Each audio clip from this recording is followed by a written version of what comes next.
Look at some housekeeping that we got to take care of. The tournament rules for the Splatoon 2 World Championship. Let's go ahead and follow these along. Opening rounds, we like to call those the ink pools. That'll be turf war. Teams play 2 matches and a mini seeding bracket. After play, the teams will then be ranked by their win-loss record.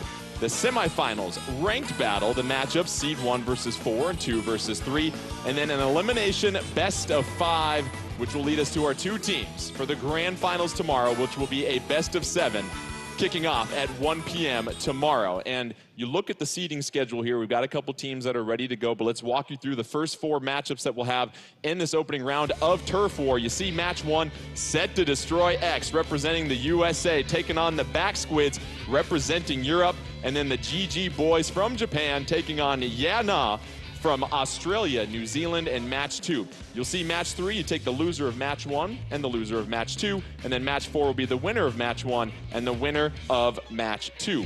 Now, we talk about Turf War here. A lot of these players are obviously very familiar with it, and many people that get their introduction to Splatoon 2 have played Turf War, so let's take a look at the basic concepts of what we're trying to do here in Turf War. Well, you guessed it, cover as much of the stage as possible in your team's ink in 3 minutes. Whichever team has the most ink on the ground at the end of the match wins. Now, Ashley, a pretty basic concept, but you look at these professionals and it is much more than just that. That's right. When you're playing at this high of a level, Turf War is not as easy as it seems. And of course, these 2 teams are going to look to establish positioning very early on and hold those spots so that they can put down as much ink as possible.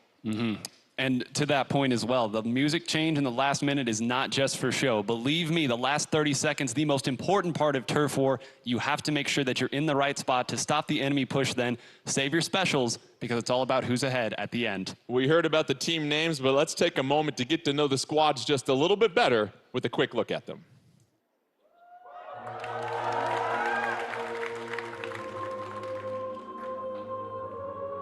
Ink. Used in ancient cultures to write sacred texts. It drips. Sometimes it drops. Early monks used it to create quiet masterpieces. Gutenberg pressed it. And today, we use ink to determine the winner of the Splatoon 2 World Championship, where 4 teams come together to compete for the coveted Sterling Squid. Representing Japan are the GG Boys. Dynamon returns with his new team after splatting out over 800 teams in Japan and is now looking to bring that Sterling Squid home. I am Dynamo. Etona. Taichi. Yamamichi. We are GG Boys. And representing Australia, New Zealand is Yeah Nah.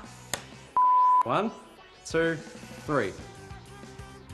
Were we all meant to go at 3?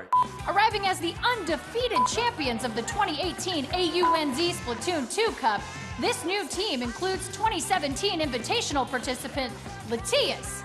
Just kidding, Latias, who returns with the goal of scoring key upsets. Hi, I'm Gabe. Hi, I'm Latias. Totally. River. And I'm FLC. And we're Team Yeah Nah.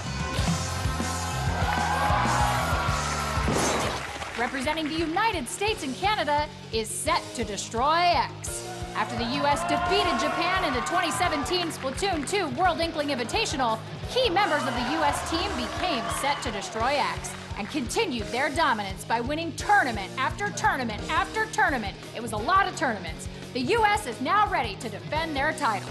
Hi, I'm Penguin. Hi, I'm Kiev. I'm Fuzzy. I'm Hexen, and we are Set to Destroy X. That was awesome. Dude, wow. Representing Europe is Back Squids. The winners of the Splatoon European Championship, this German team brings a fresh name and team spirit aplenty as they take on the rest of the world. Hey, you're supposed to smile here. He's smiling. Hi, I'm Dean. I'm Eiko. I'm Watson. I'm Kaito. And I'm Magic K. Rose. And we are the Back Squids. Now that we've met our teams, it's time to split! It's great to establish an emotional connection with all of our teams right there as we get set for our first match. You've got Set to Destroy X from Team USA taking on the Back Squids from Team Europe.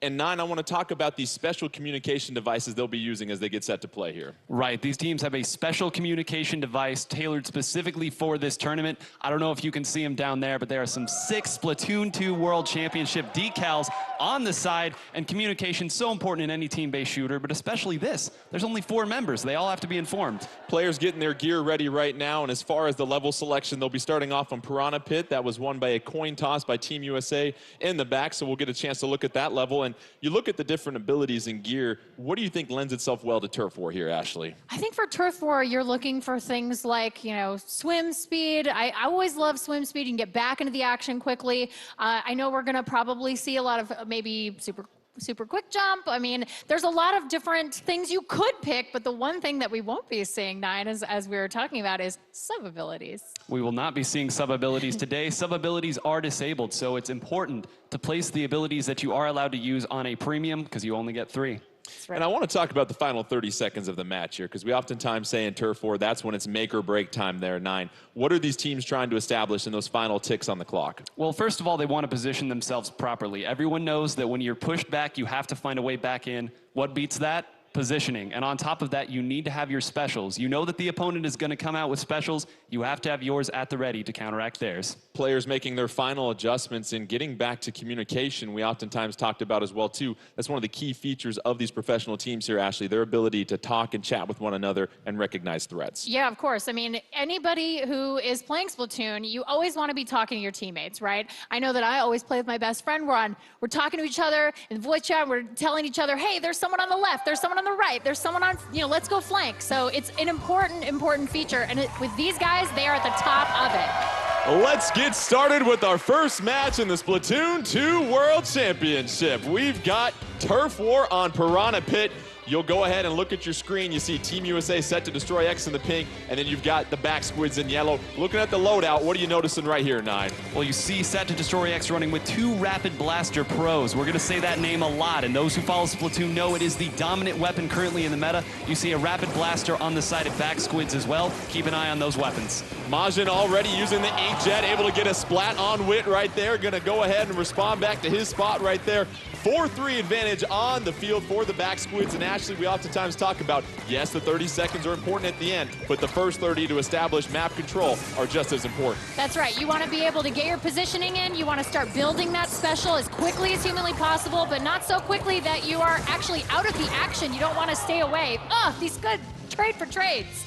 Couple Love of it. trade for trades right there. 3-2 advantage on the field right now for the Back Squids. You see the bottom right of your screen. A lot of yellow on the map right now here, 9. Yeah, it's getting scary. We talk about it. The last 30 seconds are important, but you can very much lose a match early on if you're not careful. I love what I'm seeing from Back Squids. You see themselves positioned. They don't have the 2 Rapid Blaster Pros, but they do have the Rapid Blaster. They're not being overly aggressive. Majin doing a great job grabbing a couple of splats with that Rapid Blaster. Take a look at Fuzzy, an overhead view of the map. 4-4 on the field, 130 left in this one. Both teams vying for control, but it seems like actually the Back Squids have the early advantage in this one. They do. They established it early on. They had that key splat with the Inkjet, which I absolutely love that from a distance, but here we go. We're starting to see the specials come out from US. Fuzzy deploying the Stingray right now, trying to create some space, and then the Ink Armor also being deployed, because here is Set to Destroy X, looking to make that counter push here as we approach a minute left here, 9.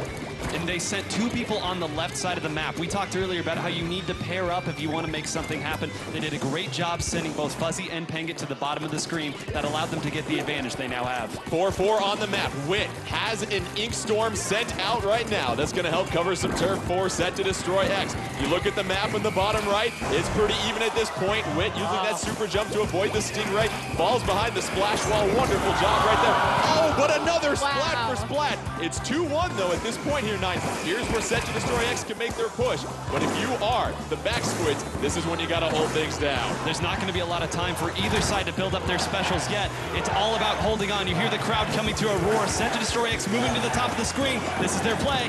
20 seconds left, 4-2 on the map, and this is the advantage that Set to Destroy X was looking for. Hexen using that Rapid Blaster, clearing some space out. Now just trying to cover as much yellow as he possibly can. We're now down to 8 seconds left. 4-3 on the field, back squids. Is it enough of an advantage to make a counter push?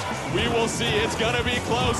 3-2, was it enough with the slosher at the end? Let's see what Judd has to say in match number 1. It's gonna be close. The furry paws hold the fate, and victory going to the back squids narrowly, and we saw that by the final couple of seconds right there, 9. That 3-2 advantage that was established, and a couple scoops of the bucket with the slosher. Slightest of leads, but that's such a big map that it's hard to get to the other side. Even if you have the lead going into that, it's not safe. You have so much ground to cover. Set to Destroy X did a great job pushing back in without the use of their specials. You saw them put 3 people attacking 1 spot, but it was just the staggered trades here, trades there. Ultimately, it just wasn't enough. And Ashley, we saw it was really the back squids, their ability to establish map control early in this one. It seemed like it put Set to Destroy X on the defensive for most of the map. That early splat with that inkjet, I think, was really key.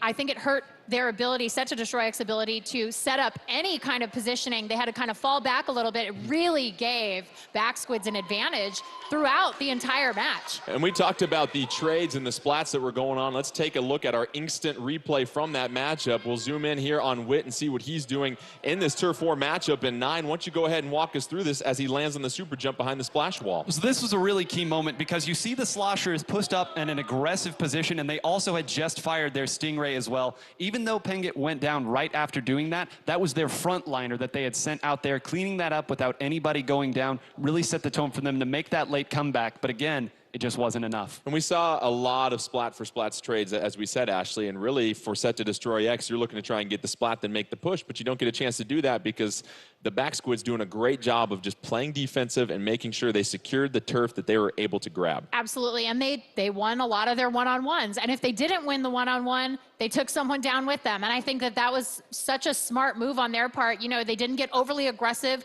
They didn't try to get close to the, the base. Like, they just said, you know what, we got this. We're just gonna stay in the middle of the map. We're gonna control it, and that's it.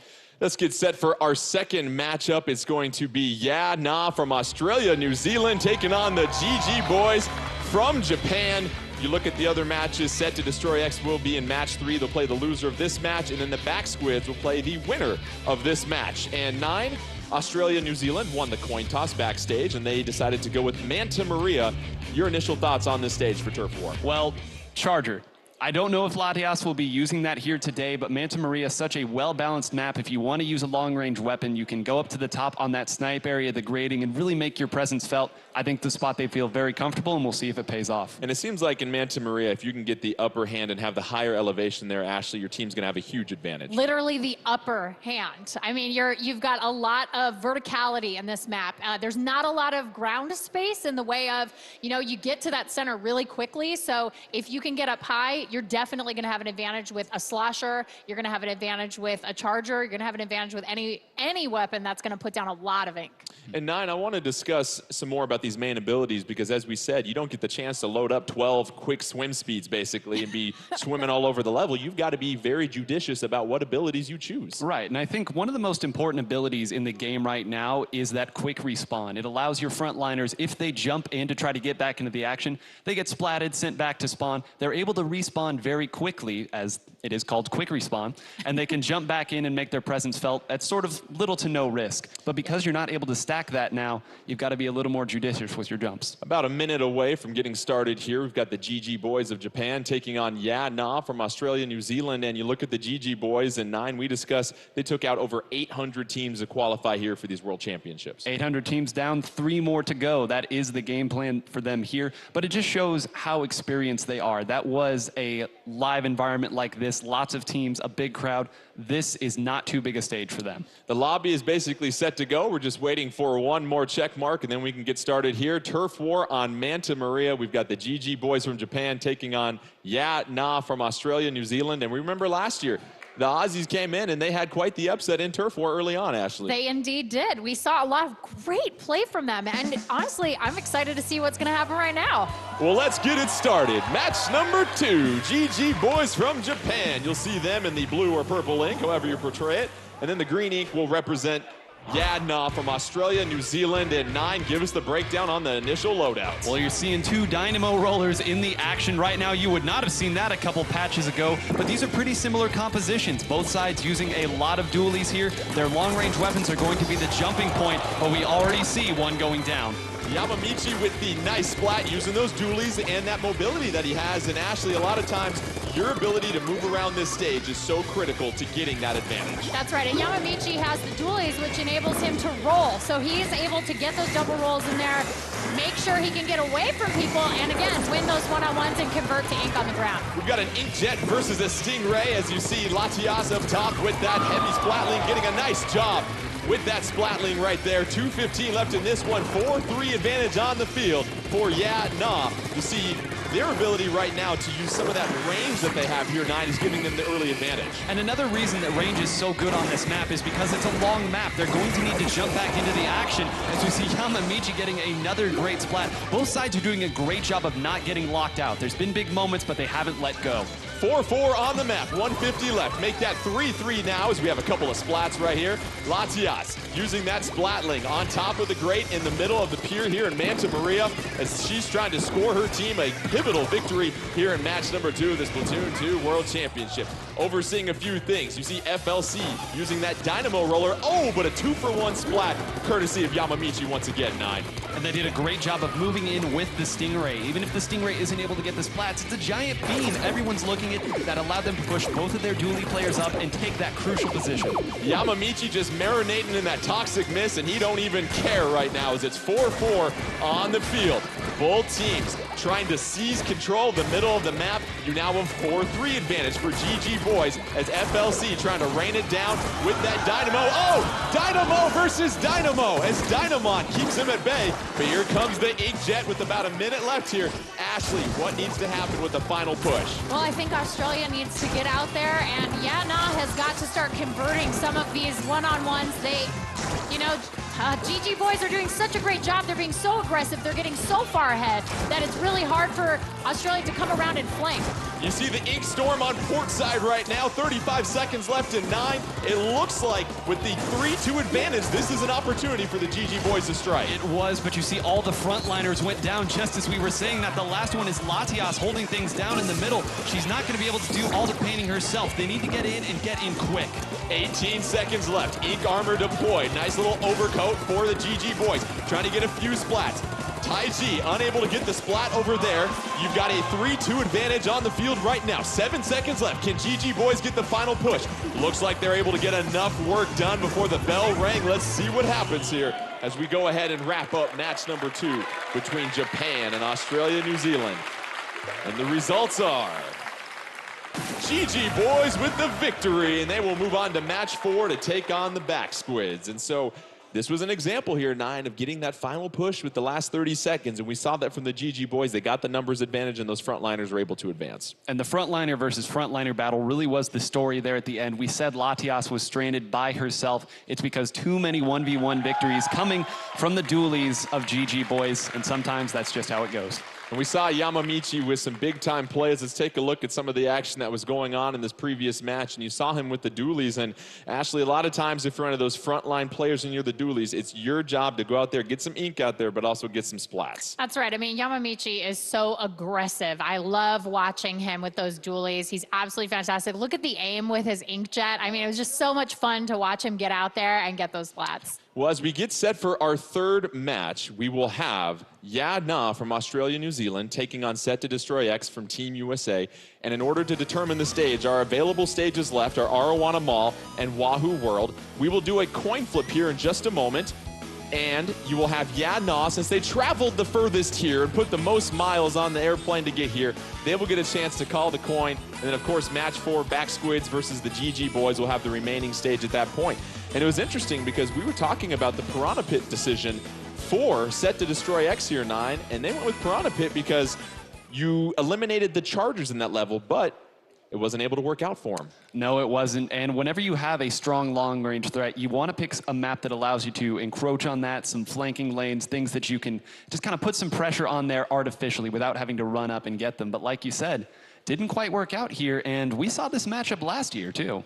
Well, let's get set for our coin toss here. I believe we have our stagehand on stage set to go. We've got a couple of players for Set to Destroy X getting in the lobby here. Both sides of the coin were shown to Gabe. Gabe made his selection as far as which side will be chosen. And so obviously coin flips, very, very important when it comes to deciding a stage. It's been called. Nice catch.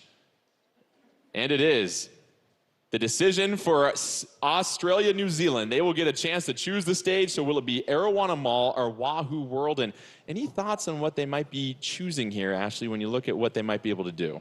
I mean, if Latias wants to run a Charger this time around. We'll see what happens. yeah. We've got the decision. Gabe has talked to his teammates. Secrets are being shared.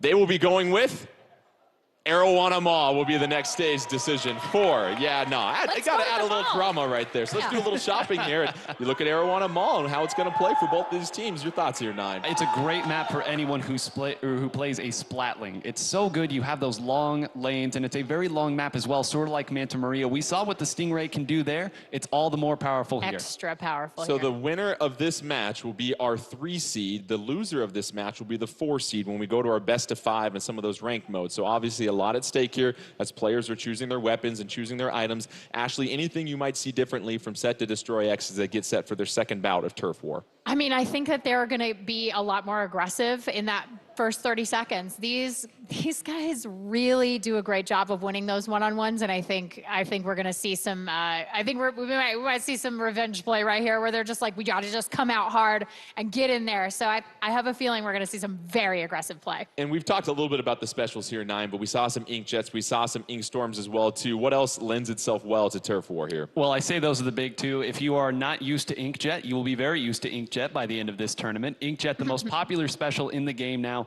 by a country mile. But I think we might see some Bomb Rush here. We know that one of the Rapid Blasters does have it. But ultimately, a lot of the popular picks right now do have those two specials. And obviously, those specials will play a huge role. We also saw a lot of Ink Armor going out there as well, too. Armor, yeah. And it seems like what we've seen in the first 2 matches is you want to establish stage control early, but once again, it always comes down to those final 30 seconds and making sure you can get that crucial number advantage. Yep. Let's get set for Turf War, Arowana Mall. We've got Yeah Nah from Australia, New Zealand, taking on Set to Destroy X from Team USA. Taking a look at the loadouts, and Nine, break it down for us here. Well, Set to Destroy X feels like it wasn't the composition that got to them last time. This is exactly what they ran, and it looks like the exact same comp here coming out as well from Yeah Nah. They like what they saw here. They just feel they need to execute. And obviously the middle part of the stage is going to play a huge role in this level. Those 2 ramps that meet up to the middle, being able to control and have the high ground here will be a necessity, as we already see Latias with the Stingray. Oh, wow. Again, that long, skinny map means that those are going to hurt. You see the baller climbing up to the next level. Hexen going to go ahead and take the escort over there, avoiding the curling bomb. But here comes an Inkjet down the alleyway, able to get 2 splats right there as the river is flowing at this point here, Nine. Yeah, River, that was a really precarious position. Beautiful. If they lost that closed area, it was all going to be rough for them. River being able to get those 2 not only keeps it even, it gives them an advantage. 4-4 on the field, 2 minutes into this one. You look at the bottom right-hand corner of your screen, and you see the slight advantage right now at this point going to Yeah Nah. But both teams fighting for control of that middle area. We see Kyo using that slosher right now, trying to gain an advantage. Misses the splat right there. Oh, avoids some of the ink. Able to get up to the side of the wall right here, is getting some pressure by River, but River, no! River getting splatted by the Rapid Blaster Pro. Hexen coming in and saving his teammate right there, Ashley. Yeah, Hexen really came in and made a play there. And now he's cutting off the lane. He's cutting off that flank right there, and he's just gonna wait for someone to come on by and splat them. Hexen trying to put some pressure on the spawn here. Meanwhile, using that splash wall to provide some protection right now, keep some of the Yeah Nah teammates at bay. Here comes Kyo to provide some backup. That sprinkler popping in. And then you see the squid beacon as well. Oh, Kyo with the splat from up above with the slosher, trying to avoid some of that ink raining down. Has the baller ready to go and gonna ride that all the way up to the ramp. About a minute left here, 4-4 on the field. Kyo trying to be as economical as possible with that baller. And both teams doing a great job here, Nine, of staying alive in the final minute. Yep, this is where it all comes down to. They have two rapid pros like we've mentioned, so it's going to be very difficult for them to climb that mountain. FLC getting a critical splat right there. That's going to give them at least a little bit of breathing room, but this center is filled with members of Set to Destroy X. FLC putting in work right now. Gets splatted, but took out a couple of members of Set to Destroy X. Both teams is going to come down to the middle ground at the top of both ramps here. And Ashley, now it's a 4-2 advantage for Set to Destroy. In the last 20 seconds, you can't go down. Two squids, it's really tough to come back from that, and you can see US Set to Destroy X putting down tons of ink in the last 10 seconds. Here comes that push from Set to Destroy X. All four members on the field. Latias trying to do all that she can. Gets a splat right there, but might not be enough time left as we take a look at the final results, and it seems like Set to Destroy X was able to do what they needed to do at the end of this matchup. And there you have it, 60.4 to 33.2. And the execution by Set to Destroy X, especially at the end, they weren't discouraged when we saw FLC get a couple of critical splats with that roller. And it's because they knew that the jumps were coming back in. When one of them goes down, when you have a double Rapid Blaster Pro composition, you know that if they come up the middle, they're going to take a lot of chip damage in doing so. You can safely jump in. You saw the wall, using that to allow the team to come up. Just great coordinated play. And what we saw also was the ability to continue to apply that pressure, Ashley. And then finally, as we continue to talk about, it's been the theme of Turf War, getting a couple splats at the end to just even give you the 1 or 2 squid advantage. And then there comes that push, and you don't leave the other team enough time to make a comeback. Yeah, I mean, if you splat one squid, that's maybe a swing of about 2 to 5% right in the last even just 10 seconds, depending on what weapon you're using. It might even be more than that. I mean, you could get up to, with 2 people down on the opposing team, you could look at a 15 to 20% swing really quickly. Well, let's take a look back at a couple of critical plays in that match. And Nine, why don't you walk us through what we're seeing right here? Well, things really started to go downhill for Yana when they lost this closed. And that's why earlier I mentioned it was so important that River was able to win this battle, because it really set the tone for the early part of the game. They were not able to make lightning strike twice, however, not able to defend it that second time. And then Hexen up top here going against River, gets the splat on River as the inkjet is deployed. And you know how it is. If you can go ahead and cut into someone special like that, that is a huge momentum turner. Right, and they spend so much time trying to build it up. And that was right after FLC had gotten those 2 awesome splats. If let's see, if Hexen had gone down in that situation, it really would have set the tone for the pushback from Yana, but able to get the splat that was necessary at that point really kind of shut things down. So Set to Destroy X will take the 3rd seed. Yana will be the 4th seed as we get set for the semifinals, but we still need to determine who's going to be the 1st and 2nd seed, and we have the Back Squids taking on the GG Boys. The Back Squids with a flawless executed game plan against Set to Destroy X in Piranha Pit.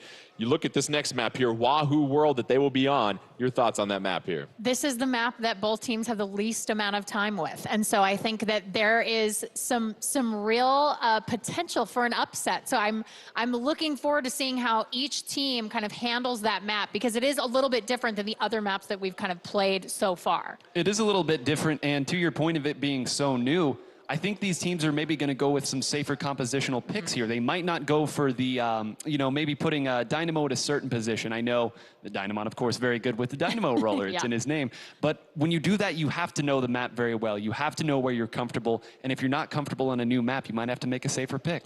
And what's interesting is we're seeing all these different abilities being swapped out every single match, and continue to share with us, Nine, some more of these main abilities that we might see, especially when you consider how important the final 30 seconds are. Well, Stealth Jump is very important to get yourself back into the action, but I've heard some of these teams say that Stealth Jump really isn't one of the 3 they feel they need right now. Special Saver, though. Special Saver, very popular, and as we talked about it, you need your specials in the last 30 seconds. Special Saver, the most economic way to make sure you've got it when you need it. And let's take one more look at the ink pools as we get set for our 4th and final matchup in these ink pools. You see the Back Squids taking on GG Boys in match 4. Set to Destroy X getting the victory over Yana to claim the 3rd seed. Now we just need to figure out who's going to be our top squid as we get set for the semifinals here. Let's pick this up. Wahoo World Turf War match 4.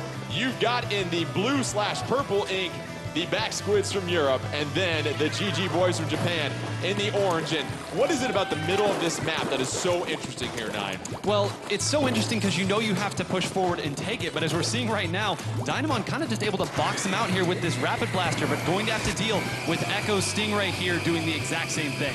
Echo deploying the Stingray, 4-4 on the field, just 30 seconds into this one. And Ashley, what's interesting is this middle platform, you can't necessarily swim right up it because there's a huge uninkable wall, as you see Dynamon with the nice splat in the Rapid Blaster. The ink-proof locations in this map make it very interesting because that creates very specific lanes and it makes these teams know exactly where their opponents are going to be coming from. A lot of orange on the map in this one as the GG Boys take early control of Wahoo World. 2 minutes left in this one, and Yamamichi using that inkjet and a lot of territory he's gobbling up right here, Nine. Yeah, like we said earlier, it makes it that much more difficult for the enemy team to make the comeback, and he's just building up his special right now. He knows his team has it. He can kind of set back there and do what he needs to, though it does look like the Back Squids have made a push. They're not stuck in their spawn anymore. Majin with the Ink Storm, and you see the Toxic Mist in the middle of the stage, trying to really fight for map control, trying to assist with a couple of splats. It's Rapid Blaster versus Dualies. You've got Yamamichi back rolling out of there.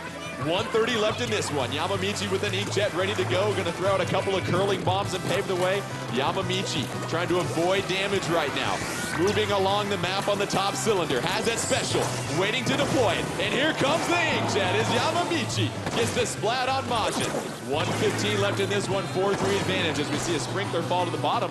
And GG Boys here, Ashley, unable to really make that significant push as we see another splat for splat exchange. However, Taiji staying alive. Yeah, I mean, you see these one-on-ones, and they all, I really love watching them move, because they all move so unconventionally as they're getting around the map. You don't see them taking the traditional walkways in Wahoo World that your regular tourist squids would do.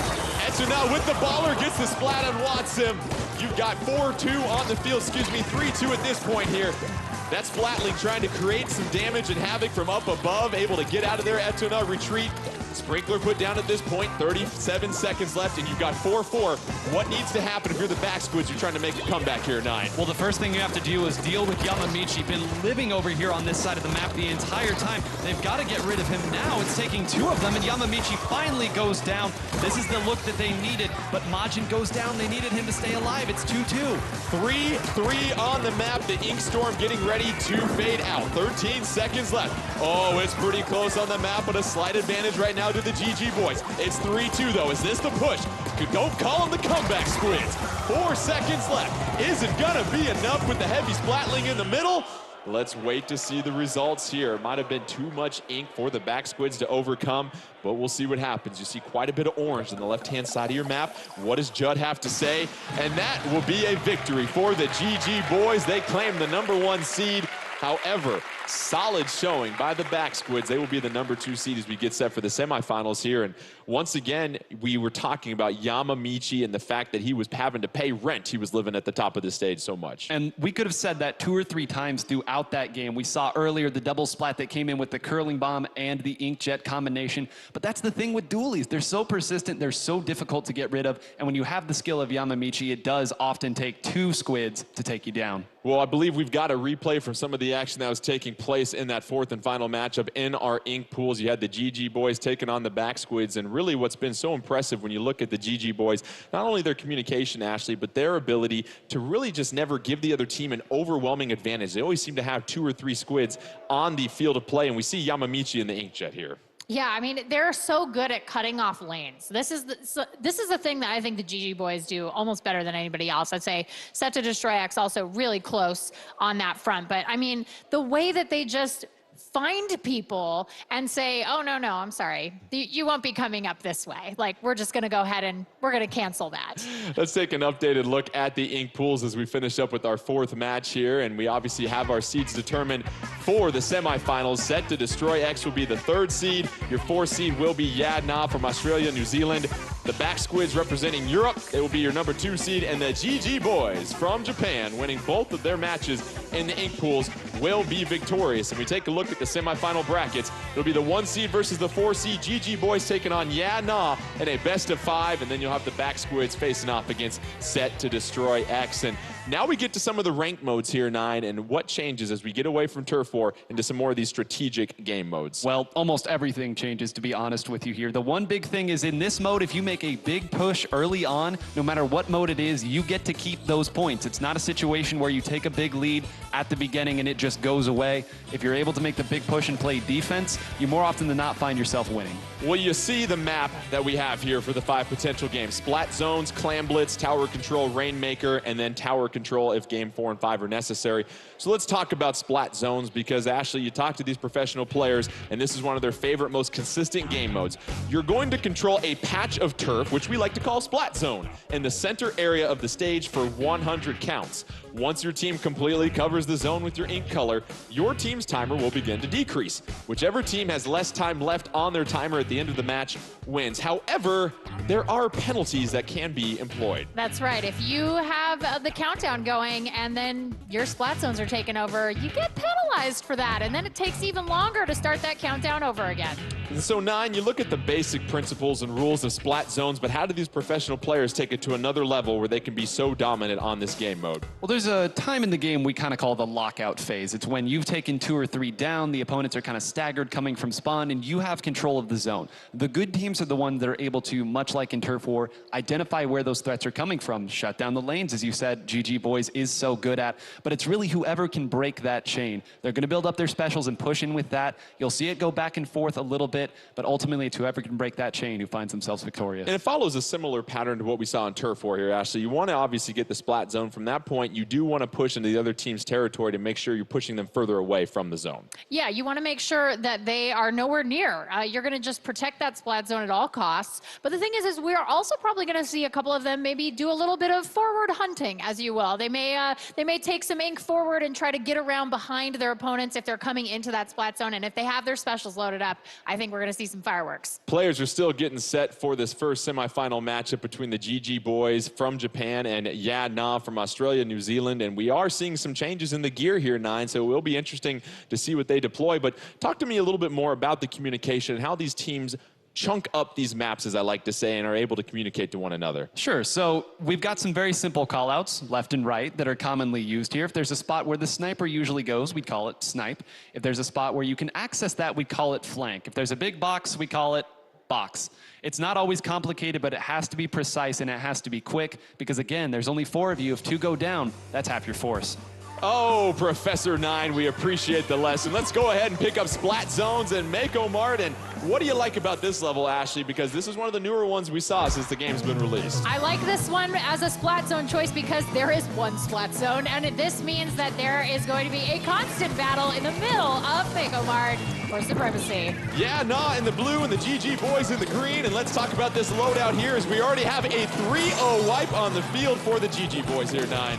Well, you know, sometimes you pick the game, but they sent 3 people down to the bottom of the screen there. It doesn't matter what weapons you put. If you get 2 or 3 of those taken down, you've just lost it all. And now begins that lockout phase that we talked about. GG Boys going with the Splat Dualies, the Range Blaster, the Slosher, and of course that Rapid Blaster Pro. Meanwhile for Ya Na, you've got the Dual Squelchers, Heavy Splatling, Splat Dualies, and a Range Blaster as well too. Now it's 3-3 on the field, a couple of specials ready to go for Ya Na, but we see the zone has been grabbed by the GG Boys. It's already 100-40 here, Ashley. Yeah, I mean, this is going very quickly, and they're keeping Ya Na away from the splat zone, and that's all you really have to do. Like you were saying, 9, once you get ahead, you just got to play defense. If you're Ya Na, you really want to secure that zone and put that stiff penalty on the GG Boys. However, GG Boys have no intent in giving it up. 14 seconds left until the GG Boys can claim a quick victory here. River on the inkjet. On the inkjet, a couple of rolls right here by River, and they lose control. Can it be enough? And yes, Ya Na able to seize control. And you see the 75-second penalty being deployed for the GG Boys. That's going to give Ya Na a chance in this one because essentially here, 9, you now have a 77-84 score. Well, that was 3 specials. If that didn't work, nothing was going to work. This time they put 3 on the same side, and unlike at the beginning, it worked. They got the splats they needed and just persistently painted that zone. 3:10 left, 3-3 on the field. GG Boys with the advantage. All they need are 2 more. However, they see a 50-second penalty staring them in the face between victory And we look at Latias up top with that heavy splatling. Oh, zone is up for grabs at this point. Oh, Latias able to get the splat on Yamamichi. Here comes the Stingray. Can she rack up a couple more splats? And that does enough map control there, Ashley, to push back the GG boys. This girl is a beast with long-range weapons. I absolutely love watching her play. She's got that experience from last year, and it shows. She knows exactly what she needs to do to get her team back in control of that splat zone. Latias trying to clean things up on Isle Yeah Nah right now, 60-2. And that timer continues to decrease for Yeah Nah. However, now they have to overcome a penalty as the GG boys and Yamamichi with that inkjet get back into the game here, 9. And that is what you see when you have that many specials coming in. We've seen it a couple times now, and we're going to see it a lot. It's really, can you turn aside the opponent's specials as they push in, and how many of you have to go down to make that happen? We're seeing now they're starting to stagger a little bit. I'd like to see them come back in as a group. That custom blaster catching River as he tried to flank. Oh, but another blaster, but then FLC gets put down, and Yamamichi gets splatted. Everybody's getting splatted left and right as we're under 2 minutes left. 3-1 advantage, GG boys. However, a couple of Yeah Nah bombs already. That auto bomb gonna add more damage at the end, and it's gonna be game for the GG boys as they clean things up on Mako Mart here, Ashley. You know, one of the things that I noticed that the GG boys were doing was every time one of their teammates would get splatted, one of them would go hide behind that ink-proof pad in the middle of the cross that was the splat zone so that they could jump in really quickly with cover and then get right back into it. Game 1 going to the GG boys, and we talk about this game mode here, 9. It's one of the most difficult ones to mount a comeback in because once you secure that splat zone, not only do you have map control, but now you're scoring and you're forcing the other team just to gain map control before they can even go after the objective. Right, and that's the great point, because the objective is map control. And we talk about map control, how important it is here. It's a little bit more important than all the other map parts of the map that you can take, but it's also really not. You have to find a way to get to it, because if you get too predictable, you're just going to get snuffed out. Let's get set for our second game in this first semifinal matchup between the GG boys from Japan and Yeah Nah from Australia, New Zealand, and it will be Clam Blitz. And you take a look at this game mode, one of the most recent ones added here, 9.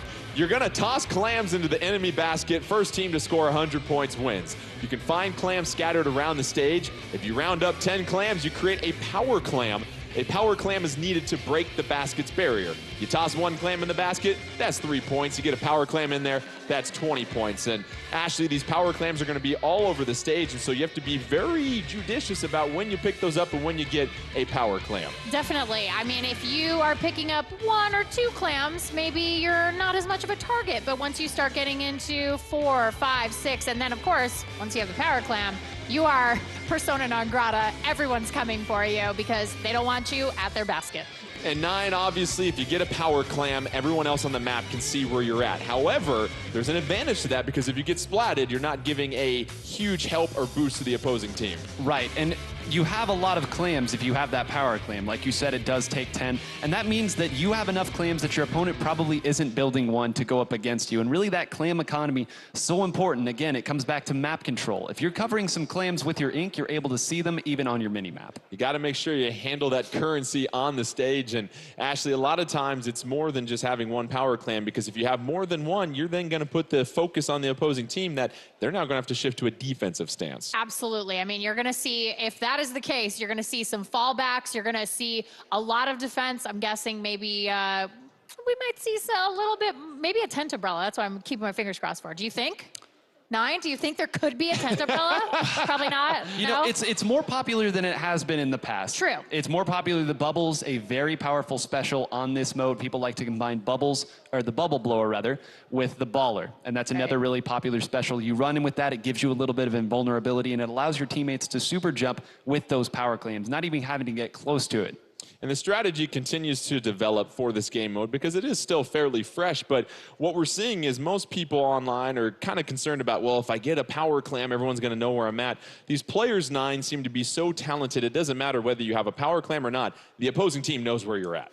And on top of that, too, whoever holds the power clam, that's a little bit different here when you're at this level as well. A lot of times you'll see the backliners being the one holding it. They're not going to the opponent anyway, so what's the harm in them holding it? It's going to be if they can get their frontliners in front front and use that super jump mechanic to jump up there and score that way. We're still working on getting the lobby all set up for these players as they choose their abilities here, and oftentimes you're going to be changing abilities depending on the game mode, so that's what's great for these players. They get a chance to really be flexible for each game mode, Ashley. Yeah, and I mean, of course, every single game mode has its pros and cons for gear and loadouts. Everything that you're picking really can make the difference between winning and losing. And so for a map like, or for a mode like this, you might want something along the lines of, you want to swim fast. You know, you want to make sure you can get that power clam as quickly as possible to the other side of the map, but maybe not so on a different map where it's a little bit smaller and maybe you're in a different game mode. So it's, it could make the difference. Well, let's take another look at the game modes that we'll see here in this best-of-5 matchup between the GG boys from Japan and Yadna from Australia, New Zealand.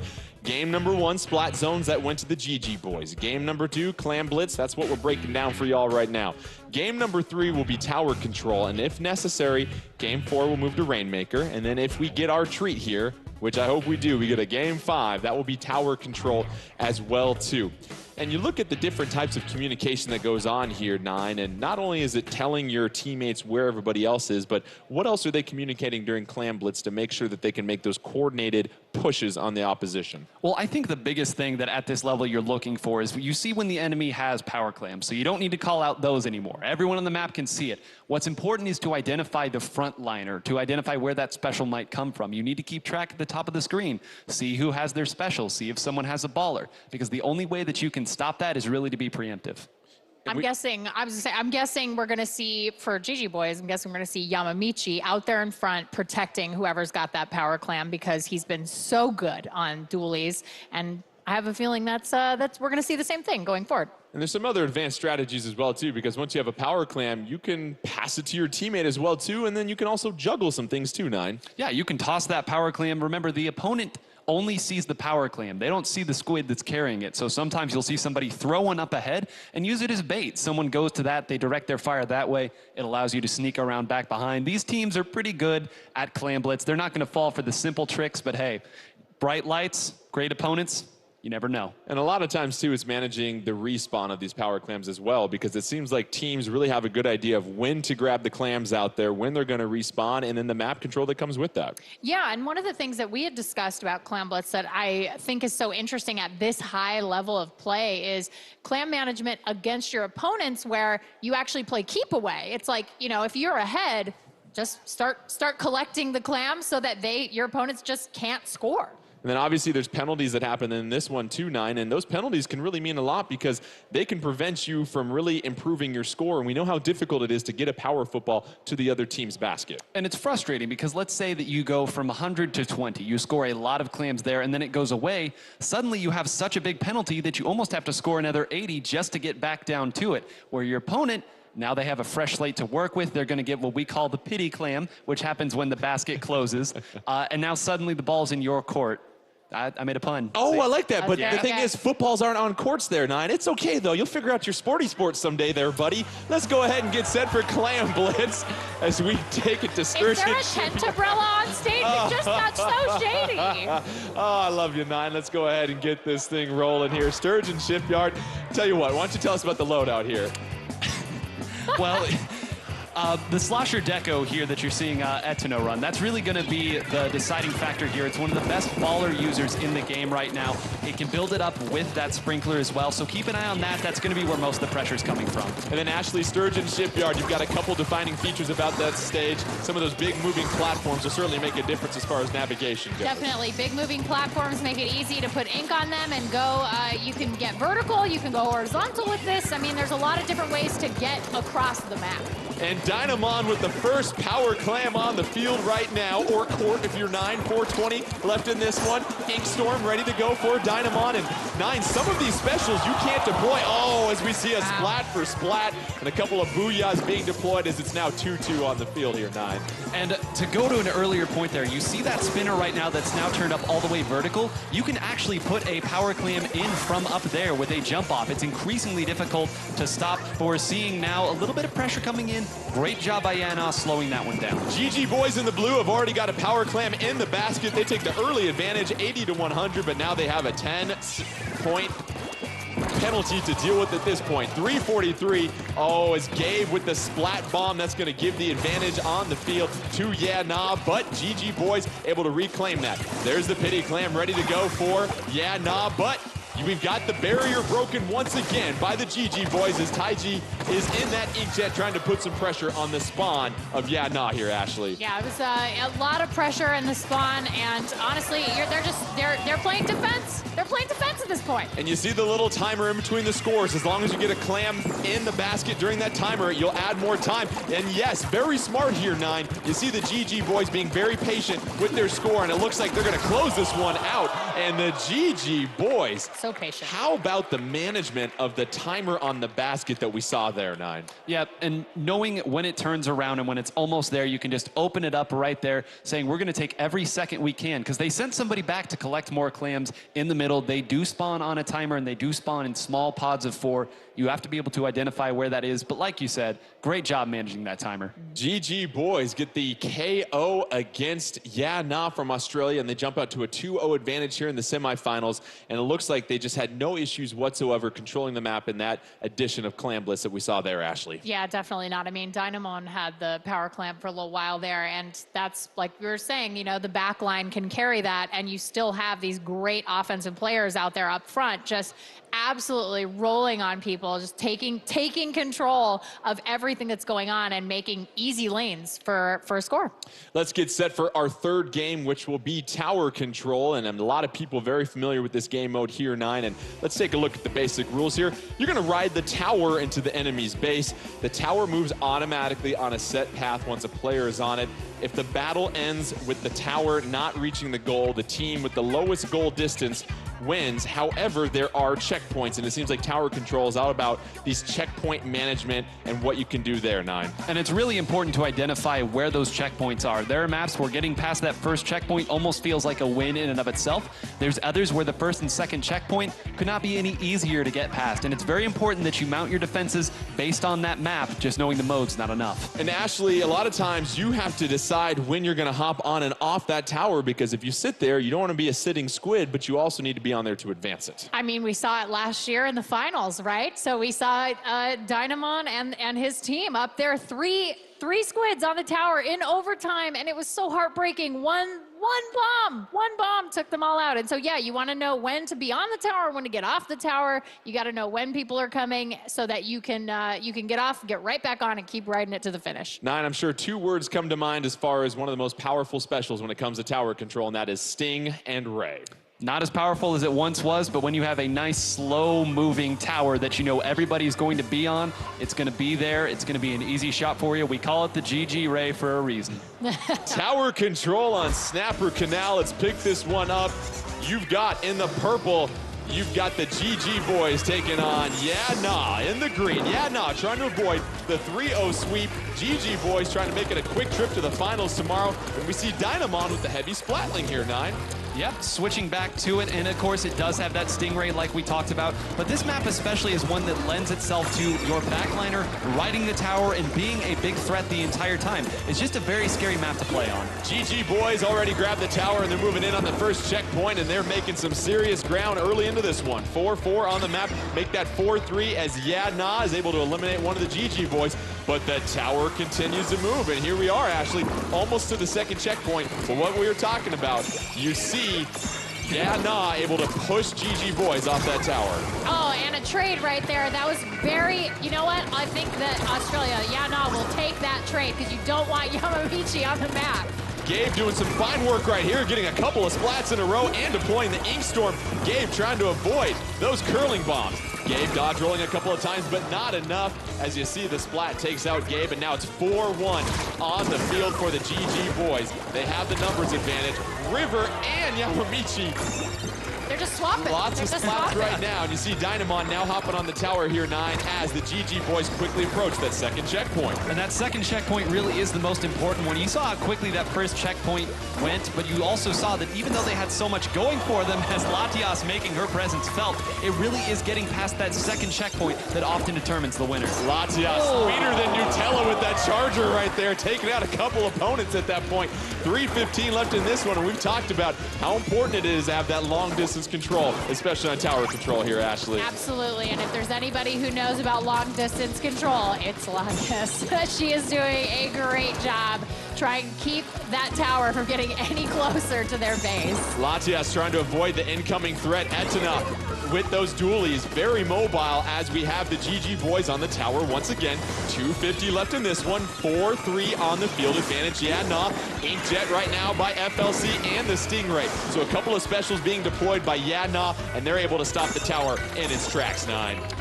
What they're doing a great job of right now on the defensive side is even though they're getting split up, they're at least keeping Latias protected enough that she's able to continue to pressure the tower and have those Stingrays up. On the offensive side, however, GG Boys is doing a great job of keeping that split. As you see, once again, that was a front laner caught by themselves in what was basically a 2v1. And Gabe getting caught in the middle, so that's going to be one less squid for Yadna. They're able to finally get on the board, but you see Taiji getting a splat on FLC, Etna on top with the splat dualies as that tower continues to quickly approach. Yamamichi joining in the fun as well, too.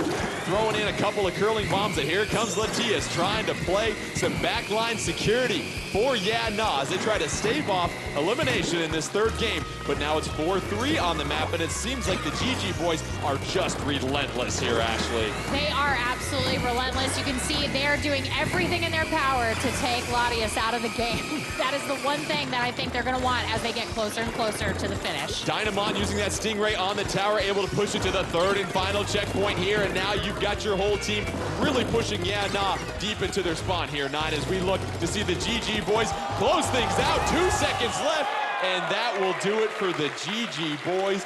They get the victory, the 3-0 sweep over Yadna. But let's give it up for Yadna and their participation here, putting up a worthy battle. And what we saw there is, once again, I used the word with Ashley here, 9, just relentless from the GG boys. Once they got that tower, it was just push after push after push. It is the fine art of the spawn camp, as you would say, in Indeed. a lot of other games. And when you have a lot of long-range pressure coming in, which you did see from Latias, as the crowd goes ahead and gives it up for our competitors, you know that if you let them sit back to their own devices, they're going to make your life very difficult. So great job to GG boys knowing what the threat was and identifying it with that relentless pressure. Lots of love here for Yadna. They're the only team that had a team mom make the trip as well, too. And so it was wonderful to have her in the audience. And you look at just how dominant the GG boys looked here, Ashley. And obviously it was no mystery that they defeated 800 teams, but you got a chance to get an up close and personal look at how good this squad really is. They are absolutely incredible. Not only are they really good at shot calling,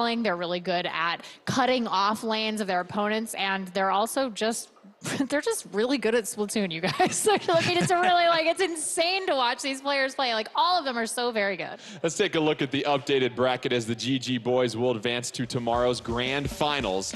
Who will they be taking on? Well, that's going to be between the Back Squids from Europe and Set to Destroy X as they get set for a best-of-5 matchup between these two squads in these ranked modes. And a bit of a rematch here, 9, because we saw the Back Squids defeat Set to Destroy X in Turf War in our opening ink pools. And what was really encouraging about that, if you are a fan of the Back Squids, is that they won the opening exchange, and then they continue to play solid defense on a map that's not easy to play solid defense on. That tells me that their fundamentals were good, their communication was good, their game plan worked. So we'll see here now. I know Turf War is a little different, but I'm really excited to see how these two teams that seem to be very closely matched go at it. And let's give you a reminder of the order of game modes we're going to go in for these semifinals. Once again, we will start with Splat Zones, and after that, it'll go to Clam Blitz and Tower Control. If a Game 4 is necessary, that will be Rainmaker, and then Game 5, let's go ahead and hop back on the tower for that one if we need to. And it seems like what we saw from the Back Squids, Majin doing a great job on that back line, Ashley, with that Rapid Blaster. Really good work by him. I was just about to talk about how he absolutely had control of the back line. There was no flanking allowed when Majin was on the field, and I'm really looking forward to seeing what they do here, and if they can make as little unforced errors as possible, if they really go out of their way to not make, like, not like self-imposed mistakes. I think they can really pull. I think they can pull it out. And set to destroy X here, 9. You look at how much the North American community grew over the last year from Splatoon 1 to Splatoon 2, knocking off over 500 teams just to get here. And this is a team that really didn't face much resistance locally as well, too, as they qualified. Yeah, it was sweeps all over the place. They have been a very strong team, and it speaks volume. We've gone through so many different changes in the meta. We've gone through so many different weapon releases, new stages, new modes. It just doesn't seem to matter. They're always one step ahead of what's going on here. Unfazed, but I don't know. We'll see if this first one got to them at all. I think they're pretty happy with the composition they were using. It's just going to be a matter of execution at this point. Players right now getting things finalized in the lobby, selecting their gear and their main abilities as well, too. And really, for the most part, what we're seeing from these teams is that communication, Ashley, getting that initial push. And really, nobody's had a early lead and then really had to face getting somebody coming from behind and really taking control. It seems like those teams that get to the advantage early, these teams are so fundamental that they can secure the lead at that point. Yeah, they absolutely can. I mean, we see this all the time with Set to Destroy X. They're very good at getting to the center of the map and making it happen. Let's go ahead and get started with Splat Zones and Mako Mart, and you see Team USA set to destroy X in that magenta ink, and then in the turquoise ink, you've got the back squids from Europe. And 9, any observations from the initial loadout here for Splat Zone? Well, you can hop right on over to that charger of Echo. Echo being one of the best chargers in the game right now. It's not a common pick, and anytime you have that on your team, you are relying on them to make some big shots because they cannot paint as well as some other weapons. Set to destroy X, hopping in the express lane as they take early control of the Splat Zone here. 100 to 83, they have the early advantage, but you see the Inkjet and Baller being deployed for the back squids at this point as Fuzzy trying to hold down the back line, tossing a couple of burst bombs, trying to avoid Majin, who just gets done with that Inkjet. Majin moving forward with that Rapid Blaster as well, too. And now the back squid sees control here, Ashley. Yeah, that's great for them. I think that Watson did a lot of really good work there on the left, the slosher, before he got splatted, and now we see Majin just waiting, lying in wait for someone to come by. And here you see the great view of the push from the back squids. They're now deep into set to destroy X territory, trying to make a push here. Inkjet being deployed, but no, that Inkjet gonna get struck in mid-air and set to destroy X. It's 3-3 on the map. However, they lose the lead now. It's 50 to 65 advantage back squids. Stingray ready to go for Echo. Echo with the one-shot splat. You heard it right there. Now it's 65-42 advantage still for the back squids, and it's a 4-0 wipe right there for the back squids as they continue to push deeper and deeper into set to destroy X territory. But Hexen isn't ready to give this one up yet. He gets the splat with the slosher, and it seems like set to destroy here, 9 really needs a team effort as the clock continues to tick down closer, but here comes that penalty, 9. That was a slow and staggered 4-0 wipe, but it was still a wipe. And man, you talk about clutch. They did not have a lot of specials to work with there. They did just enough, but you're seeing already they're starting to lose the zone again. They're going to have to be careful. Might we see a comeback here in Splat Zones? And really it seems like Echo with that charger here, Ashley, doing a great job of controlling the map. Excellent job of lane control, and also really he's going to be the guy who's shot calling. He's going to be able to see who's coming in. He's going to say, hey, Hexen left, you know, everybody left, right, up, down. I mean, this is a great position for him to be in. Oh, but hold on to your tentacles here. Set to destroy, trying to make the comeback. 35-12. You see the 67-second penalty for the back squids as well, too. But here comes the bomb rush. Can they establish control? And they do. They throw the penalty on. Majin getting the splat, but that's a splat for splat as Kyo also.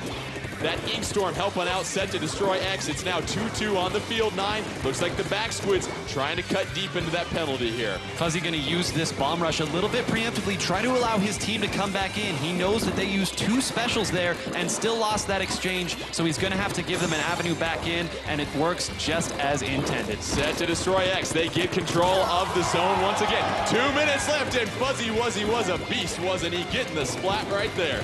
30-12, penalty ticking down for set to destroy. 4-4 on the field. Tightly contested match right now as Watson with the splat and the slosher. And here comes the Stingray as back squids try to take control. And we have a baller set to go for Watson as well too here, actually.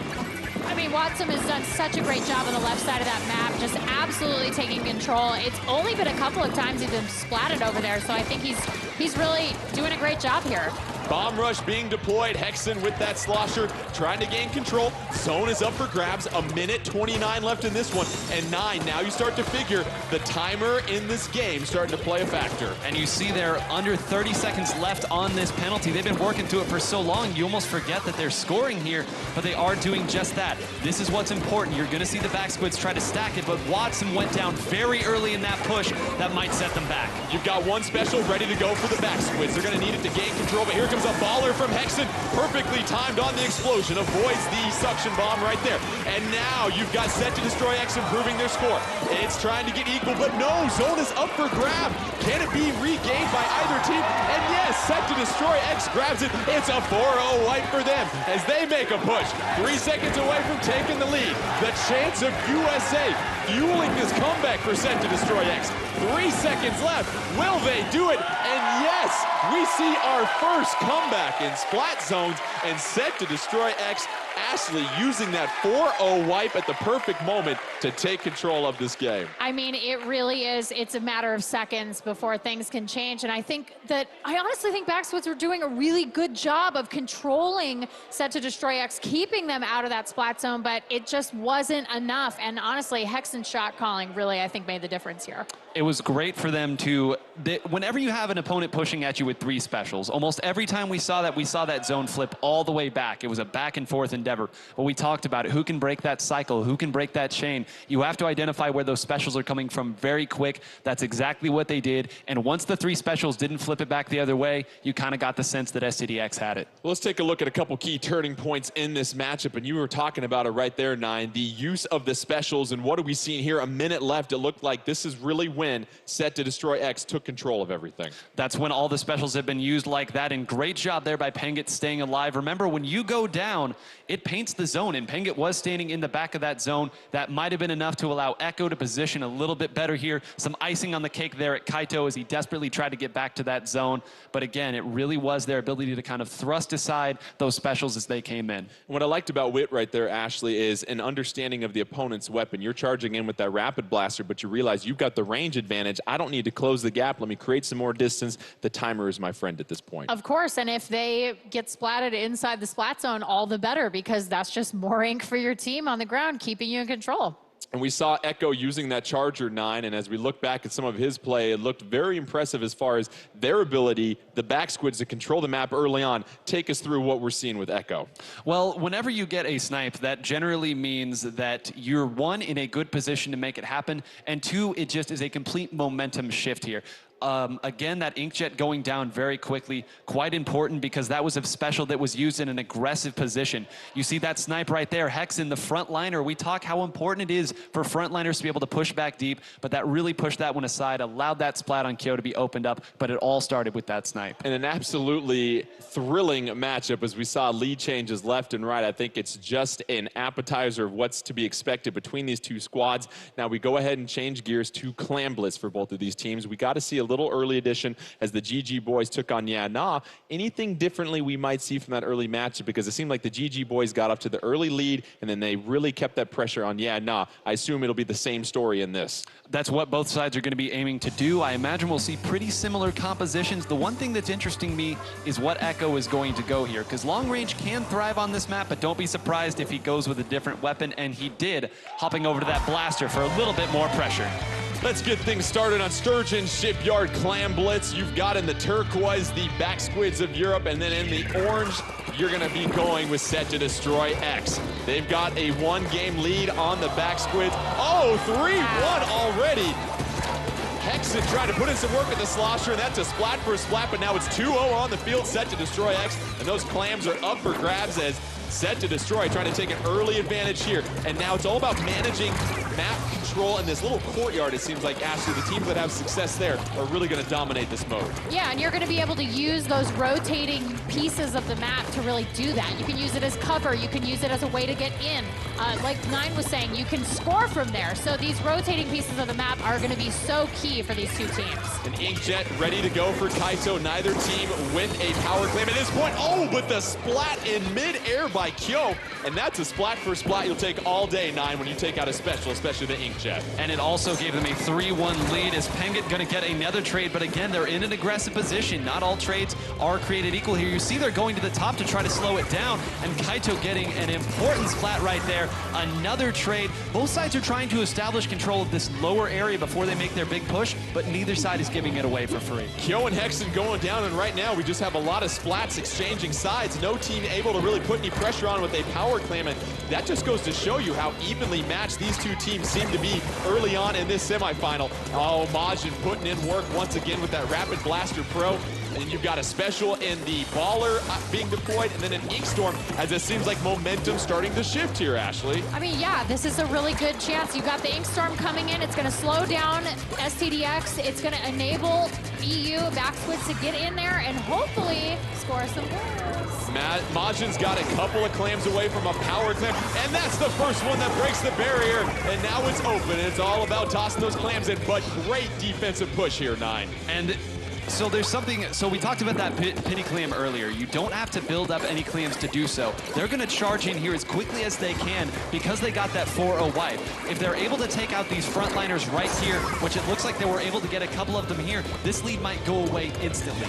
Watson, you see, exchanging the splat right there. Here comes Wit with the football, trying to find an open basket, but Wit unable to avoid the ink and gets caught.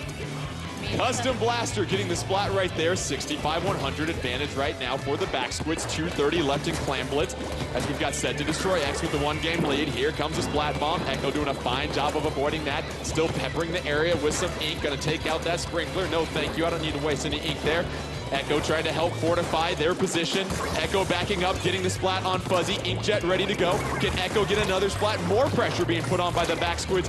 They're up 4-2. Oh, but Echo gets taken out. And Set to Destroy X still unable to really get that one initial push they need here, Ashley. Yeah, and that was really unfortunate for Echo because his special was ready to go, and now he's going to be taking a little bit of a penalty there. Oh.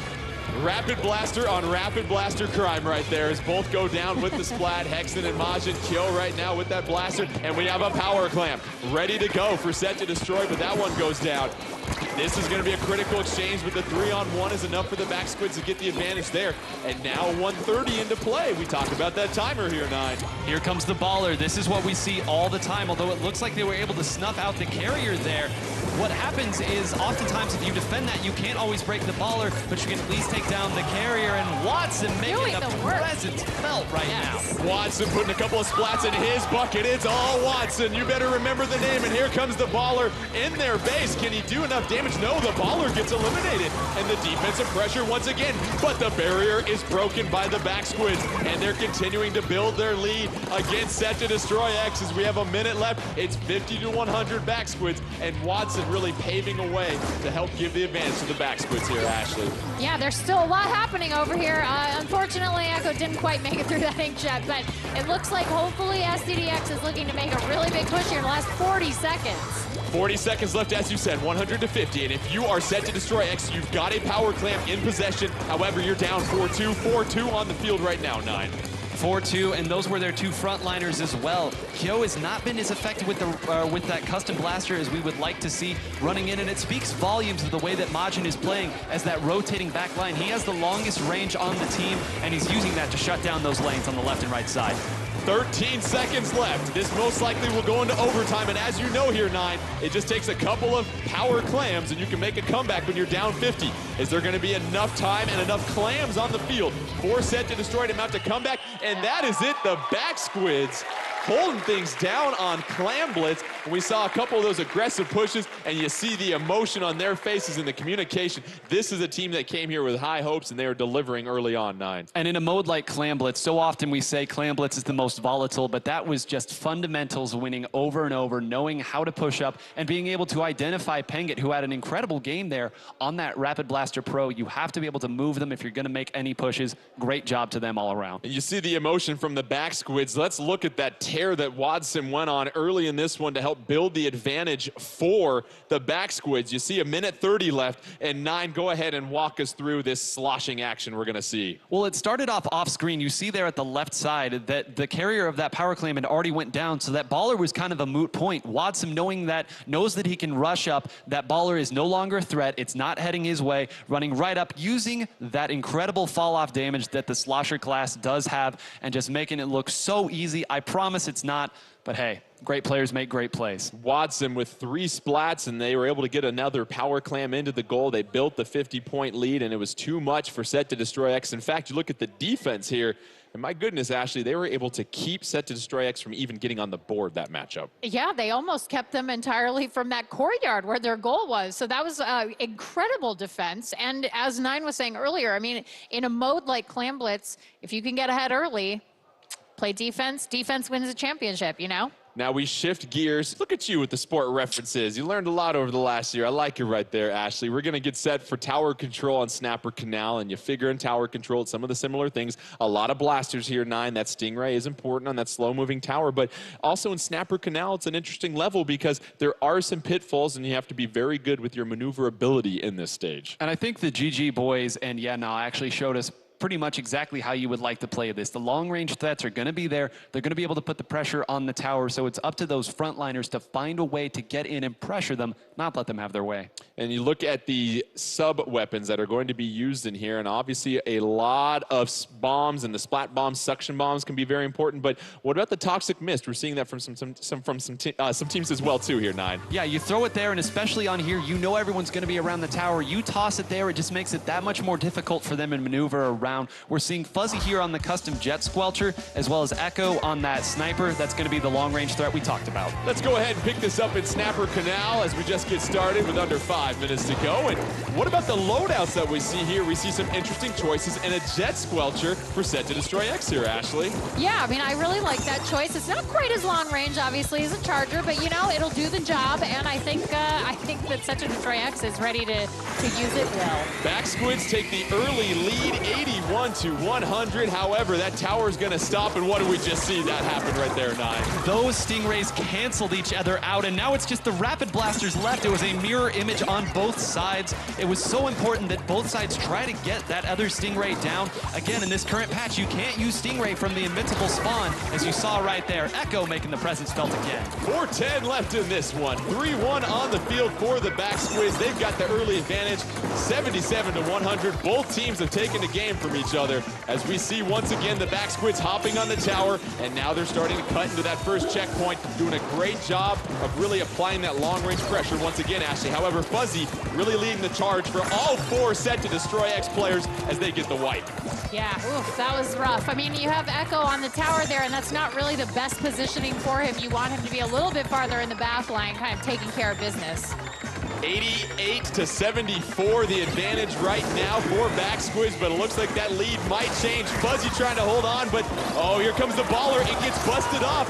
Oh, and that is critical right there, 9. The ability to get through that first checkpoint is going to make things much easier for Set to Destroy X as they continue to face off against the Back Squids. And Hexen using that baller on tower to stay alive allowed the rest of the team to come back just in time. You're seeing another jump out happen here already. They know that they're going to have to do a better job mounting this defense. They can't trickle into it. You talk about trickling in, and you have to have a coordinated team effort, not only on offense, but also on defense. 43-74 advantage for Set to Destroy X. However, the tower going back to neutral, but no, it gets claimed once again by Set to Destroy X. Watson trying to put in some work with those dualies. Clearing some space right here at this point. Retreating, reading his opponent. Able to move around, gets the splat on Kyo. How about the footwork? Watson once again trying to get another splat, avoiding the damage from the slosher. Watson, you can't stop him. You can only hope to contain him, 9. And that's not really the way that you'd like to play that situation. And enemies right in front of you. Let me throw my Inkstorm right in your face here. But that's a 4-0 wipe again. Watson came to play today. Advantage, though, for Set to Destroy. You see the lead, 43-74, as the Back Squids now take the tower to the first checkpoint.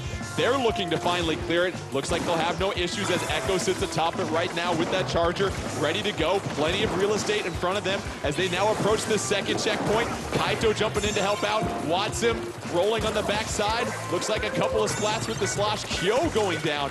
3-2 advantage, back squiz. However, set to destroy. Oh, Witch with a couple of on-target shots there, 9. That might have saved the game for them right there. That was 2 frontliners right in their face. If Pingit had gone down in that situation, they would have been able to walk up to that checkpoint and maybe even all the way through it. If they win the game, that may be the play that does it. 56-43 advantage on the field for set to destroy with that lead, 3-3.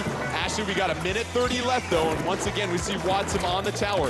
Not much time left for the back squids if they're trying to make a push. Yeah, they're gonna have to really work hard here to take out. Pingit's gotta go, and you gotta take out those frontliners. Otherwise, this is gonna be a really tough.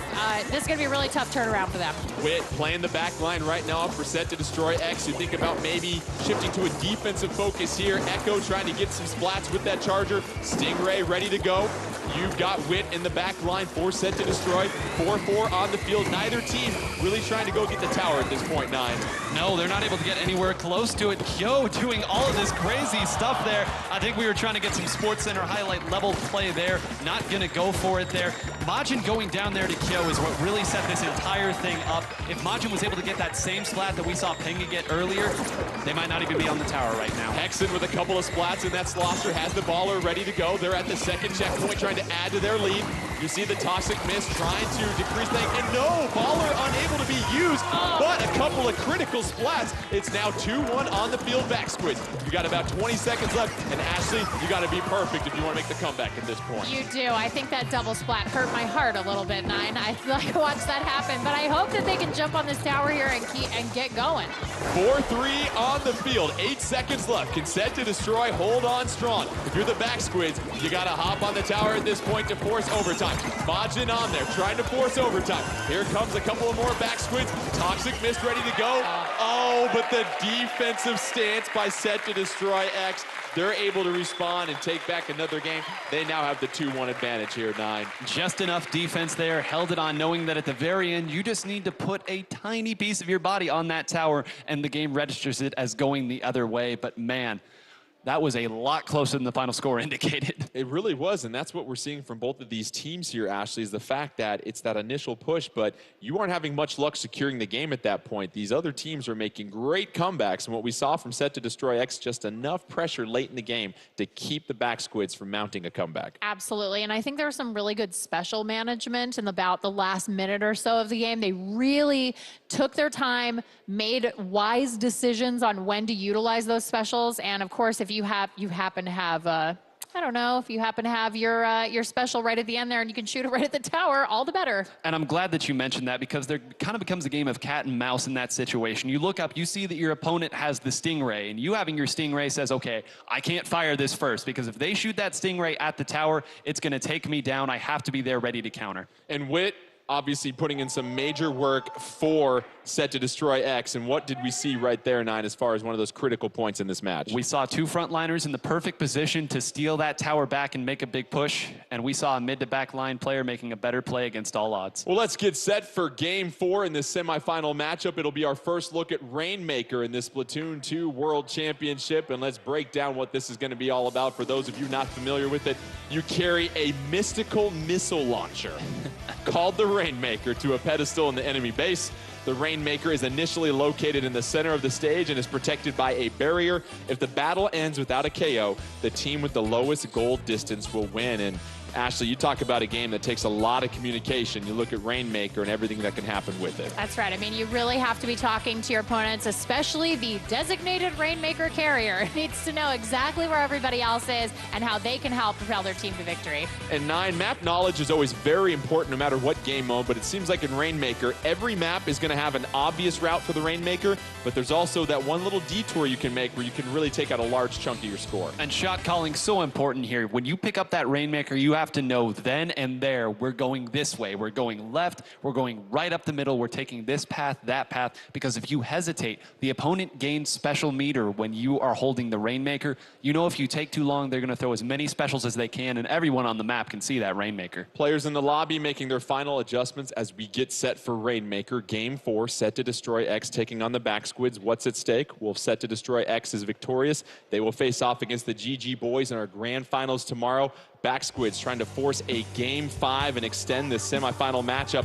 Kelp Dome Rainmaker. So 9, this is one of those interesting maps where if you want to really get an advantage with that Rainmaker, you're going to have to go over a lot of area that you can't ink. Well, I hear the people in the crowd cheering. One of the most notable games of Splatoon ever played was on this exact map and mode. The score went from 11 to 7 to 5. It's a very difficult path that you have to take right through the middle, but when all those specials are concentrating in the same area, you never know what's going to happen. You've got Set to Destroy X in the green, taking on the Back Squids in the blue or purple, how you see it. And Fuzzy going down, but then Kaito getting splatted as well too, as Echo rolling with the heavy splatling here. And Ashley, nobody's really grabbed that Rainmaker quite yet. You want to be careful when you get your hand in the cookie jar. Yeah, absolutely. I mean, you can see Echo being a little bit more conservative because obviously you don't want to be a heavy splatling down, especially on this map. 4:15 left in this one, and it's 3-1 on the field. Back Squids, you figure this is the time to grab that Rainmaker and make a little, and they've got it in their possession. You've got an Ink Storm and a Baller being deployed as well too, and that's that communication we've talked about here, 9. And you see Back Squids really trying to have a coordinated effort as Majin hanging out in the back with a little bit of protection and that Rainmaker.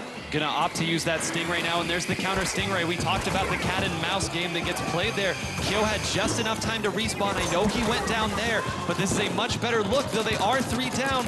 But again, 3 down on the other side as well. This one might be a stalemate here at 62. You've got some Back Squids super jumping to Kaito's position. They're able to burst the shield on the Rainmaker, but there comes that Toxic Mist and a curling bomb followed by an auto bomb and a nice splat done right there. As you see that 52 gal Deco taken out, but Echo once again trying to build the lead. Got the Rainmaker, has a route, but no, finally getting splatted. But you look at the score advantage and the Back Squids with a huge advantage early on here, Ashley, 29-0. Yeah, I mean, this is a point where they could very easily say, okay, let's just play hard defense and keep STDX away from us at all costs. Wit trying to go up that back ramp, however, met with a splat bomb. It seems like the Back Squids are sniffing out what he's trying to do. Wit trying to get a splat, waiting for more help from his teammates. You see Kyo trying to come on over, a splat for splat between Kaito and Fuzzy, and now we've got 3-3. Oh, the Stingray taking things out, playing that defensive position as we talked about, 9. Very scary. Kyo was able to take that one down, and Hexen gonna jump in. They're doing just enough on defense. I cannot stress to you how close this is to going the other way. Incredible defense right here. That's why the Stingray is so powerful and why it's so difficult to move forward on this map. Let's blow in the cartridge and reset the Rainmaker as it gets put back to the middle of the stage here. 65-29 advantage. You see Set to Destroy X. They're down right now, 2-1. They've got the advantage though, trying to get this third and decisive match. Oh, Echo getting splattered right here by Hexen, and Hexen's gonna go ahead and take that Rainmaker. You see 4-1 on the field. Here's the chance for Set to Destroy if they want. Let's see if the Back Squids can replicate that wonderful defense they had. Hexen getting splatted in the alley. 57-29, a minute 55 left in this one. And Ashley, what can you say about the defensive presence we're seeing from the Back Squids? I mean, they're doing a great job of holding back just far enough to stay out of range and being able to kind of use this choke point right here as a way to sort of keep everybody out. Echo with the Rainmaker hanging out by his base, being told not to go backwards. Stingray trying to take things out. Echo trying to be very careful, goes through the great, nice maneuver, but he's met with a bucket of ink courtesy of Hexen. And now that's a difficult spot for that Rainmaker, 9, and you talked about the strategy about putting it there. Well, one thing that can get there for sure is going to be this Baller of Hexen. He's going to try to distract him as long as he can so that the rest of his team can get in. They weren't able to get anybody down in that situation, so they're still going to be able to set themselves up and play defense. And more than anything, they're going to be able to run it back there, back to the middle. This has been a goal line stand for almost 3 minutes here. Back Squids really holding on to their lead, 29-57, a minute left. 4-3 on the field, courtesy of the Back Squids. They've got the advantage. They're trying to force a Game 5. We see Majin right now swimming through the ink, peppering things with that Rapid Blaster, able to get 2 direct hits and takes out Wit. And it seems like at this point, Ashley, you've got to play more defense than offense if you're the Back Squids when you've got the advantage. 100%. I mean, at this point, you've got 40 seconds left in the game. All you have to do is just keep STDX away from that Rainmaker. Hexen using the Baller, trying to take out a couple of members of Back Squids, unable to do that right there. Oh, but gets a splat on Majin. But Watson able to come in with that slosher, protect things. Here's one of the final pushes you're gonna see from Set to Destroy X. They're able to get into enemy territory, but no, it gets stopped. 43-29. Oh, You also see the Stingray going down, and it is a 4-1 wipe temporarily, and it looks like the back squids, 9, are going to hold things down and try to force a game 5. That Inkjet defense's win goes down as well, too. And let's go ahead and serve ourselves up a game 5 as the back squids seemed like they were playing defense that entire matchup, 9. And that's exactly what it was. And I can't tell you how many of those plays had to go exactly the way that they did. But you saw there at the very end, right when they needed that final bit of a defensive stop there, the Stingray was ready. The economy of specials doing just enough there. One that we didn't catch on camera, Majin, who had 22 splats in that game. It was another almost identical situation to what we saw from Pengit. 2 people rushed. He was able to get one of them down and force the trade on the other side. But there were so many instances of that in that match. That was so close. Ashley, we have a game 5 in the semifinals. Winner take all to the grand finals tomorrow. What do you think is going through the mind of these players as you already face a very pivotal matchup in these semifinals? I mean, you know, I feel like they have been in this situation so much that this is just another game. You know, it's like you get in there and they've played these modes so often. They are cool as a cucumber. They are ready to go in there. And I don't think they're going to really change anything. I think we're going to see the same loadouts, you know? Well, our 5th game will be tower control. As you see the map we took here to get to this game 5. They've played over every game mode, but this will be the one that we repeat here. And as you look at the previous winner of tower control, that was set to destroy X here. And you figure, is there any particular team that you think has an advantage in this game mode, even if you look at the last result here, 9? Well, that game went so close that one misplay either way would have changed the result. I think that the tower control was the exact same as well. I honestly can't make a pick right now. You're seeing a lot of confidence, a lot of excitement from the back squids, especially that last game. They were able to stave off elimination here, Ashley. You've got a hungry, confident team trying to dethrone essentially the defending champions as we get set for our game 5 and our final semifinal matchup here. It'll be tower control on Inkblot Art Academy.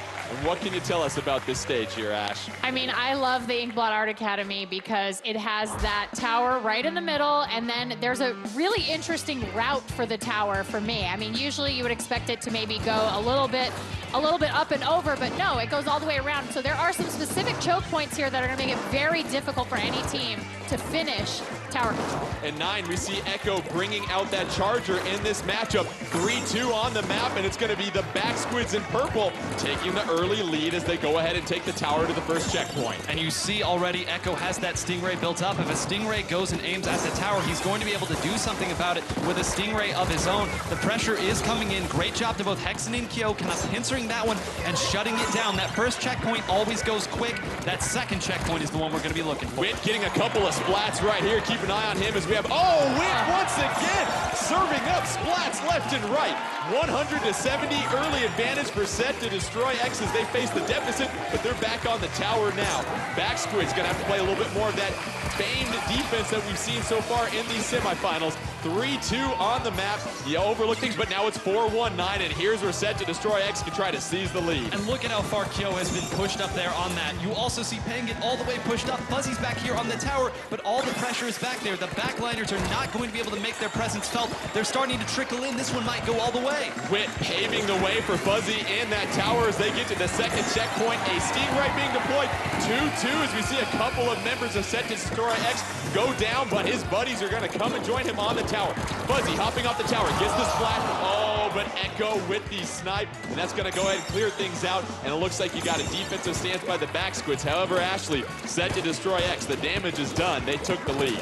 Indeed. I mean, and now it's going to take them even longer to just get to the middle of the map, which means they're just going to have to face off right in the center before they can make any progress. Here come the back squids, though. They've got 2 specials charged up and all 4 of their players on the map. Set to destroy. They got to get a couple of specials ready to go if they want to play some defense. Tower getting reset, though. Stingray ready for Echo. Is Echo going to sit on the tower and use it? We've got a couple of members for Set to destroy X with the higher ground. Echo hopping off the tower as they get set to approach the second checkpoint. It's now 4-2-9. This is the chance where the back squids can put that offensive pressure on. This is very scary. 3 people down. They're going to get through this checkpoint pretty easily here. That Stingray got taken down there. The counter Stingray coming in. Majin's got to get on the tower right now. So huge. That's going to be the lead. Another other two go down. They're starting to trickle in. Kaito pushed up. Is this really gonna happen? Majin with the splat. It's 4-3 on the field. Third checkpoint reached by the back squids. They're trying to score a big upset, but they get defended upon. Set to destroy X, trying to push that tower back. 2:13 left in this one. Auto bomb trying to chase out. Splat here by Kyo. 4-3 on the field. Kyo trying to pave some way, trying to take out that charger of Echoes, trying to do some map control. Kyo with a inkjet being deployed, gets the splat, and now you've got the tower moving. 4-3 advantage for Set to destroy here. Yo is an absolute machine. He took 3 people out. Then he went into the back line and started taking people out with that inkjet. He has not been splatted in about 30 seconds, which is a huge deal. And there he goes. He's down for the game. It's 3-2 on the map. Set to on the tower. They're trying to get to that third and final checkpoint. They get to 18 and tie things up. It's 4-4 on the map. Fuzzy trying to ride it. Fuzzy hopping off the tower. They got to ride it for a couple more seconds. Oh, but again, the defensive stance by the back squids as they essentially wipe out Set to destroy X and 9. That might have been their best opportunity to mount the That was their comeback. best opportunity. 20 points, and I'm running out of words right now. I'm running out of breath. Can't even pronounce my R's correctly right now.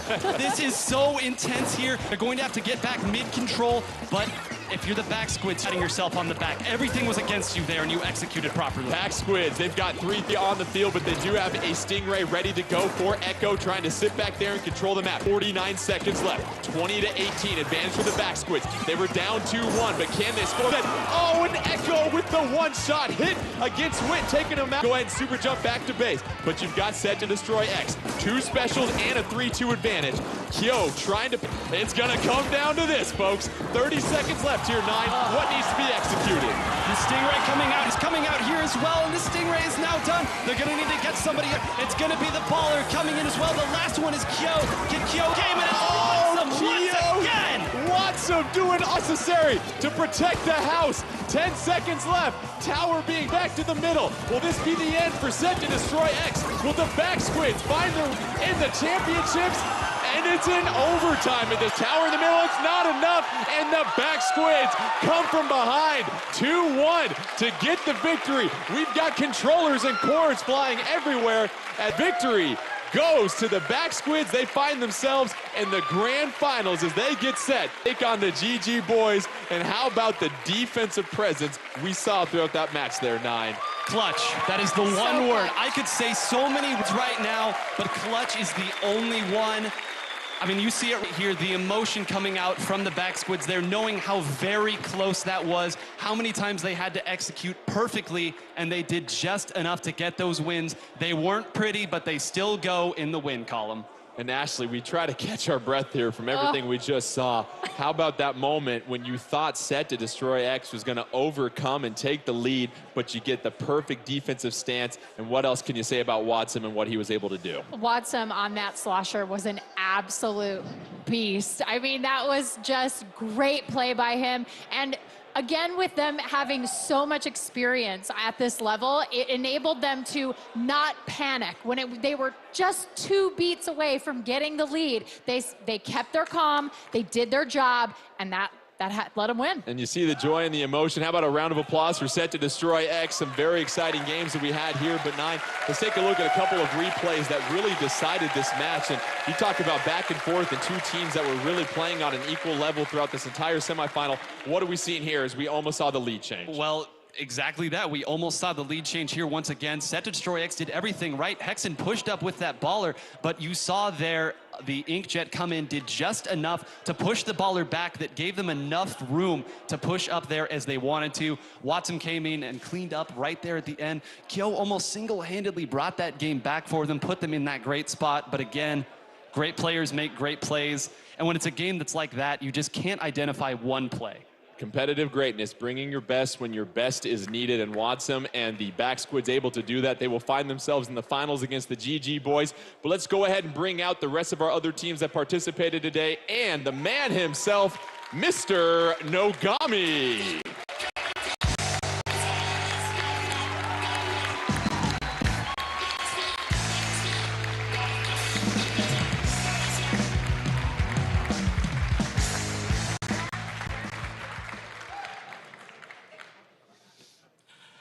いや、興奮がちょっと収まらないですね。I got to get my emotions under control here. 決勝進出を決められたチームの皆さん、おめでとうございます。Congratulations to our two teams who will be proceeding to the finals. どのチームも本当に素晴らしい戦いぶりで、ちょっと僕も舞台裏で興奮して声を叫び声を上げてしまいました。But I also want to give congratulations to all our teams who gave us a splat-tacular performance today. Watching backstage, I couldn't help but screaming and shouting along with you.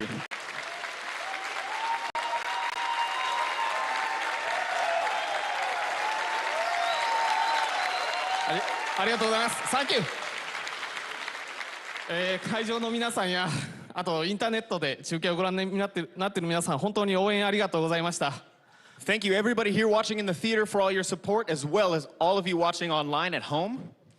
皆さんの声援がきっと選手たちに勇気を与えたんじゃないかと思います。I'm sure it was your cheers of support that spurred our players on and gave them the bravery they needed to complete their task. 明日はいよいよ決勝戦です。Tomorrow, we are facing the grand finals.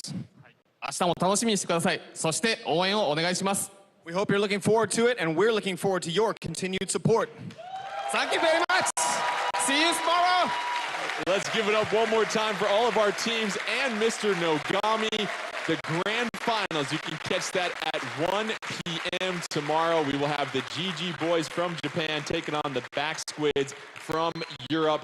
For myself, Ashley, and Nine, thank you so much again for joining us. Don't forget all the action tomorrow. Until then, stay tuned in to Nintendo Direct and Treehouse Live for more great Nintendo content all this week.